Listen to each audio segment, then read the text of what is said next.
जो हम लोग सूर, असुर ऐसा जो कुछ सोचते हैं, कहते हैं कि जो दैत्य है, दिति के पुत्र हैं, वो दैत्य कहलाए हैं और जो अदिति के पुत्र हैं, वो सब देवता कहलाए हैं। आदित्य भी कहलाते हैं। अदिति का पुत्र होने के लिए ही सूर्य आदित्य कहलाता है। इस तरह इस देवताओं को हम सूर कहते हैं और जो दैत्य है, उसको हम असुर कहते हैं। तो क्यों हम देवताओं को सूर कहते हैं और दैत्यों को असुर कहते हैं, इसके बारे में एक छोटा-सा कुछ मैंने जो सुना था या पढ़ा था इसके बारे में, तो वो बात मैं यहाँ आपके सामने प्रस्तुत करती हूँ।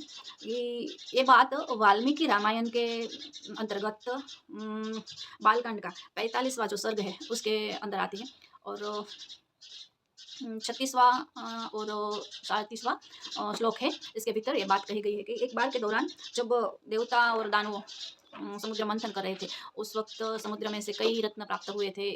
इसके साथ साथ ही इसके चलते अप्सराएं भी तब वहाँ प्रकट हुई थी और अप्सराओं के बाद जो वरुण की पुत्री वारुणी प्रकट हुई थी, उस वारुणी को हम एक पदार्थ भी कहते हैं सुरा। सुरा यानी कि कुछ इसके भीतर मादकता होना और इसके लिए हम सब इस मादकता शब्द के अर्थ में हम लोग उसे कई-कई बार कुछ हिस्सों में मदिरा भी कहते हैं और शराब भी कहते हैं, लेकिन यहाँ अर्थ वो नहीं है। सुन लीजिए, वो अर्थ नहीं है। जो रस से उत्पन्न हुई, तो जैसे हम राधा कहते हैं, धाराओं से उल्टी बहने वाली है, उसको हम राधा कहते हैं। इसी तरह रस से उत्पन्न समुद्र के जो रस है, उससे उत्पन्न हुई वो वारुणी, उसको उल्टा के रस से उसको सुरा कहते हैं। तो इसलिए उसको सुरा कहते हैं। सुरा का अर्थ है शाब्दिक भाषा में कुछ बंधन, कुछ बातों का विवेक, लय, गति, ताल आदि सब चीज़ों को हम सुर कहते हैं।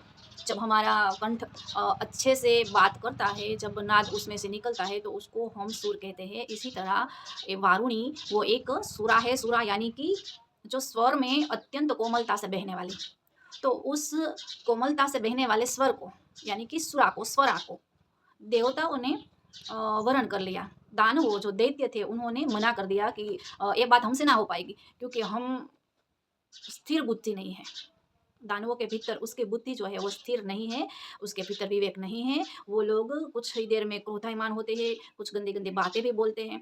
इस तरह से देवताओं के विरुद्ध जो दानव है, उस दानवों के मन के भीतर कभी कुछ शांति से ध्वनि नहीं निकलती। इसलिए उन्होंने उस स्वरा को यानी और जो हम सुरा भी कहते हैं उनको अपनाने से मना कर दिया और फिर उस सुरा को देवताओं ने ग्रहण कर लिया। देवताओं ने उनका वर्ण कर लिया, उसको स्वीकार लिया, इसलिए देवताओं को सूर कहते हैं, सुरा कहते हैं और जब दैत्यों ने उसको मना कर दिया तो उस दैत्यों को असुर कहते हैं। सुरा को लेने के लिए वो सुर हुए। सुर यानी एकता, एक ताल, एक संयम, एक तल्लीनता, एक लयबद्धता, कुछ-कुछ हिस्से का बंधन यानी कि विवेक। तो देवताओं में वो सब लक्षण हैं और हम भी गायन के भीतर इस बात का पुष्टि करते हैं कि हम सुर में हैं या सुर में नहीं हैं। यानी कि अपनी आवाज़ के भीतर हम कुछ लय, कुछ ताल या कुछ बोलने के भीतर विवेक रखते हैं यानी कि हम सुर के साथ अपनी भाषा को लोगों के सामने प्रस्तुत करते हैं या सुर के विहीन यानी कि इस बात को सूर या असुर कहा जाता है। तो ये बात मैं अपने मनगढ़ंत बातों से नहीं कहती हूँ। यहाँ पर लिखा हुआ है, देखिए यहाँ पर लिखा हुआ है और ये है वाल्मीकि रामायण और वाल्मीकि रामायण का 45वां सर्ग है। तो ये बात मैंने अपने आप ही नहीं कही है, शास्त्रों में लिखित है और शास्त्रों लिखित जो बात है वो मैं आप सबके सामने प्रस्तुत करती हूँ क्योंकि कई बार हम लोग कुछ-कुछ बातों का, कुछ शब्द का अपने आप मतलब निकाल लेते हैं और समाज के भीतर उस बातों को हम अपनी तरह से ही प्रचलित करते हैं और फिर गलत बात लोगों के सामने आ जाती है। इसलिए आप सबके सामने एक छोटी-सी बात का सचोट स्वरूपण करने का एक विनम्र प्रयास था।